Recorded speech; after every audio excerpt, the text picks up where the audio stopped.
Today, I am keeping another promise to the American people by nominating Judge Neil Gorsuch of the United States Supreme Court to be of the United States Supreme Court.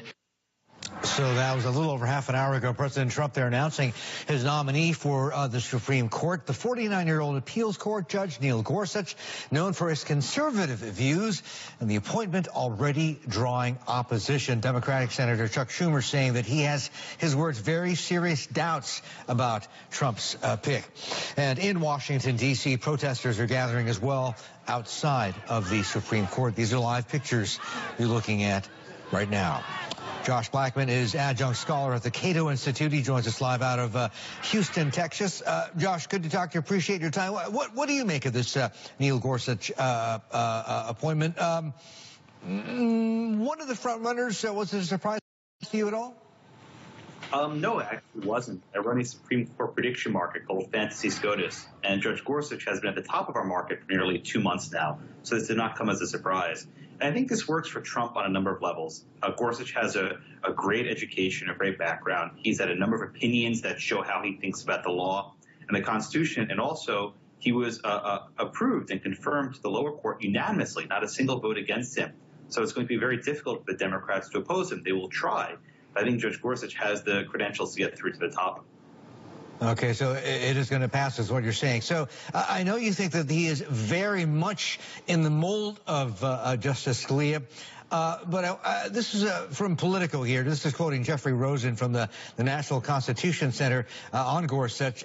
Jeff Rosen is saying that Gorsuch is unusual for his memorable writing style, the depth of his reading, his willingness to rethink constitutional principles from the ground up. Like Scalia, he sometimes reaches results that favor liberals when he thinks the history or text of the Constitution or the law require it, especially in areas like criminal law or the rights of religious minorities. Here's the but, though, Josh.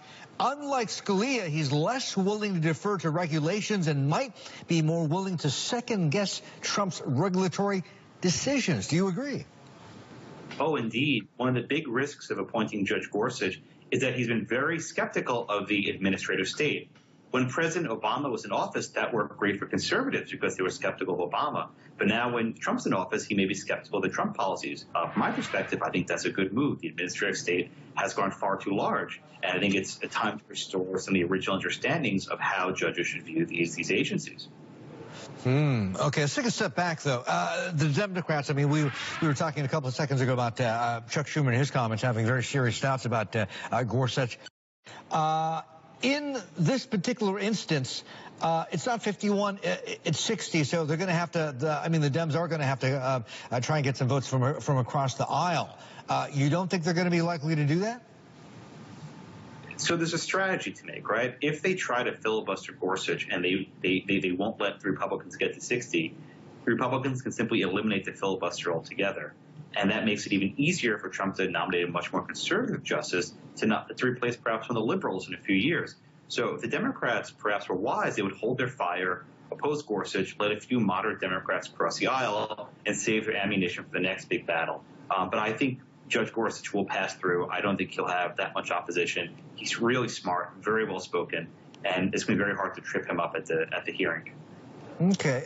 Josh, in terms of legal issues, what is the first thing, or where do you think Gorsuch is likely to have the most impact, whether it's controversial or not? Are we talking about gun control, or are we talking about health care, or what? The biggest area where Judge Gorsuch will probably tip the balance concerns the administrative state, and specifically how much a court's willing to defer to the judgments of administrative agencies when they do things that are not really consistent with what Congress or legislature designed. And Judge Gorsuch has shown a willingness to indeed rethink these cases. So he could actually serve as a thorn in Donald Trump's side to the extent that he second-guesses Trump's judgments on everything from immigration bans to regulatory policy to even the way he staffs his White House. We're going to have a lot of decisions with the separation of powers coming up. And I'm confident that Judge Gorsuch will be a fair arbiter of the law. Okay, Josh, good to talk to you. Thank you. Very valuable there. Josh Blackman, the Cato Institute, joining us live.